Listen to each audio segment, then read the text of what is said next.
జై శ్రీరామ్ అండి. ఇవాళ అందరికీ శ్రీరామనవమి శుభాకాంక్షలు. అందరూ టెంపుల్కి వెళ్ళి చక్కగా రాముల వారి కళ్యాణం చూసి ఆనందించుంటారు. అవునా? టాపిక్లోకి వెళ్ళిపోతే ఇవాళ చక్రై గౌడ్ అనే ఒక ఆయన ఊరికి పెద్ద మనిషి, బాగా మిర్యాలగుంటలో ఉంటారు ఆయన. అయితే ఆయనకి 5 ఆడపిల్లలు. 5 ఆడపిల్లలు అయితే 4 ఆడపిల్లల్ని సొంత ఊర్లోనే పెళ్లి చేశారు, ఇచ్చి దగ్గర వాళ్ళు చిన్నప్పటి నుంచి పరిచయస్తులకే. దాని తర్వాత రెండో పాపను మాత్రం బయట ఊరికి ఇవ్వటం జరిగింది. తక్కిన 4 ఆడపిల్లలకి ఆయన పార్టీలోనే ఉన్నారు కాబట్టి ఒక 3వ కూతుర్ని ఆ ఊరు సర్పంచ్ ఏదో చేశారు. మళ్ళీ 3వ అల్లుడిని ఇంకో పదవి ఏదో ఇప్పించారు. మంచిగా సాగుతున్న ఆయన జీవితంలోకి ఎప్పుడైతే రాజకీయము అనే ఒక నెత్తి మీద కూర్చుని మనుషులు బంధాలు అనుబంధాలు కంటే తండ్రి అనే మమకారం కూడా లేకుండా రాజకీయ కాంక్ష ఎక్కువైపోయింది ఆ కూతుర్లలో. 4 కూతుర్లు 4 అల్లుళ్ళలో నాన్న పదవి నాకు కావాలంటే నాకు కావాలి అని చెప్పి తండ్రి మీద పగ పెంచుకోవడం.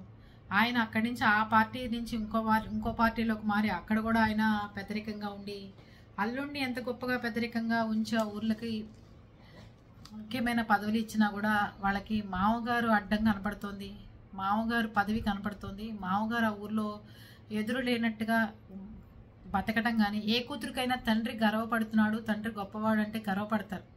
అలాంటిది ఆడపిల్లలై ఉండి కూడా తండ్రిని ఎలా చంపాలని పథకం వేసి శుభ్రంగా 42 మంది మీద కేసులు పెట్టారండి.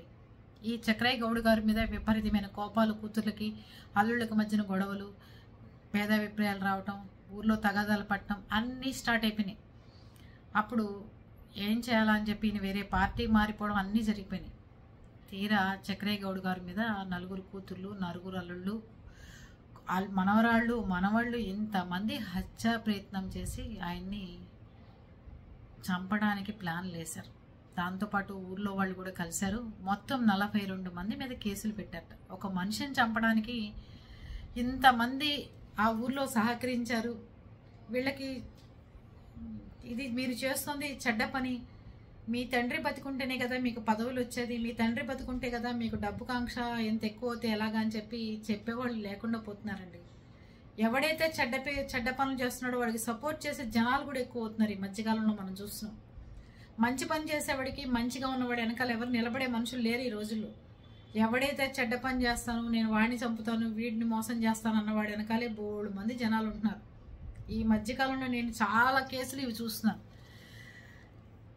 మీ తండ్రి ఉంటేనే కదా మీకు రాజకీయ ఎదుగుదలని కానీ ఏమీ చెప్పకుండా వాళ్ళ వెనకాల కూతుర్లు అల్లుళ్ళు మనవాళ్ళు మేమందరం కలిసి తండ్రిని చంపేస్తే పోలీసులు పట్టుకుంటారు, జైలుకి వెళ్తాం, ఈ పదవులు అనుభవించలేము, ఈ ఆస్తి అనుభవించలేము, ఎందుకు మనకు ఒక పని అని చెప్పి ఎవ్వరూ ఆలోచించట్లేదండి. శుభ్రంగా తండ్రిని తెల్లవారుజామున 6:30కి ఆ టైంలో మొత్తానికి ఆయన్ని చంపేసి చక్రయ్య గౌడ్ గారిని శుభ్రంగా కార్లలో పారిపోతుంటే పోలీసులు పట్టుకున్నారు. కూతుర్లు అల్లుళ్ళు మనవాళ్ళు అందరూ తాతగారులని ఎంత గొప్పగా గర్వంగా చెప్పుకుంటారు. మా తాతయ్య బలన సర్పంచ్ రాలేతే బలన, ప్రెసిడెంట్ రాలేతే బలన, అదిరా అని చెప్పి.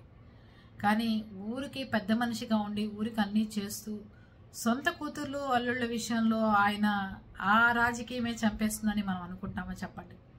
రెండో కూతురు మాత్రం దీంట్లో కలవలేదు, తనకి తెలీదు.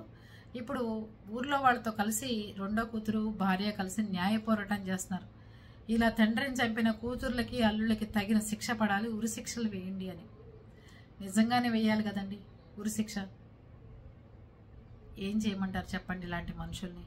చక్రయ్య గౌడ్ గారు లాంటి 6.5 అడుగుల మనిషిని పట్టుకుని పొట్టని పెట్టుకుని 42 మంది ఒక మనిషిని ప్లాన్ చేసి చంపడానికి చూశారు అంటే ఎలాంటి దుర్మార్గులు.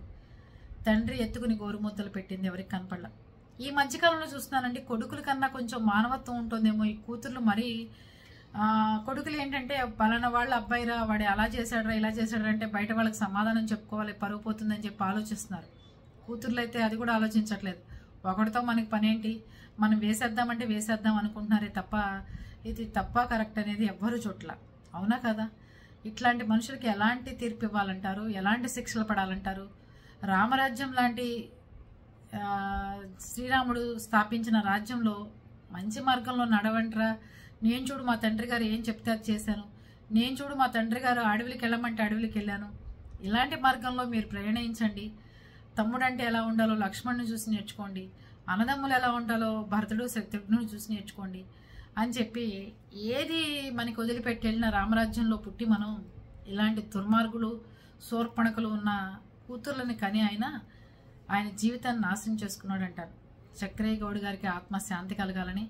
ఇలా ఆడపిల్లలు కానీ మగపిల్లలు కానీ మీ విషయంలో ఎక్కడైనా తేడా ప్రవర్తించినా, తేడాగా ఉన్నా, మీ సొంత పిల్లలైనా సరే ముందే పోలీస్ కేసులు పెట్టుకుని మీ జీవితాలు కాపాడుకోండి తప్ప, ఇలా ఇంత వర్గపోరు వచ్చి ఇంత మంది మీ ఊర్లో వాళ్ళే మిమ్మల్ని చంపడానికి చూశారు అంటే ఎలాంటి బాధాకరమైన విషయము చక్రయ్య గౌడ్ గారి విషయంలో జరిగింది.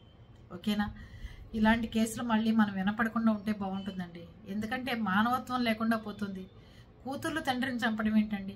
మనవరాళ్ళు మనవాళ్ళని కూడా ఇన్వాల్వ్ చేస్తే వాళ్ళకే ఆస్తులు ఉండవు, భవిష్యత్తులు పాడైపోతాయి, రాజకీయ భవిష్యత్తు దెబ్బతింటుందని కూడా ఆలోచించకుండా ఎంతసేపు ఒక మనిషి మీద పగ పెంచుకుందామా, ఒక మనిషిని చంపేద్దామని చూసే మనుషులు కనపడుతున్నారు కానీ మంచిగా ఉందామన్న మనుషులు కనిపించట్లేదు.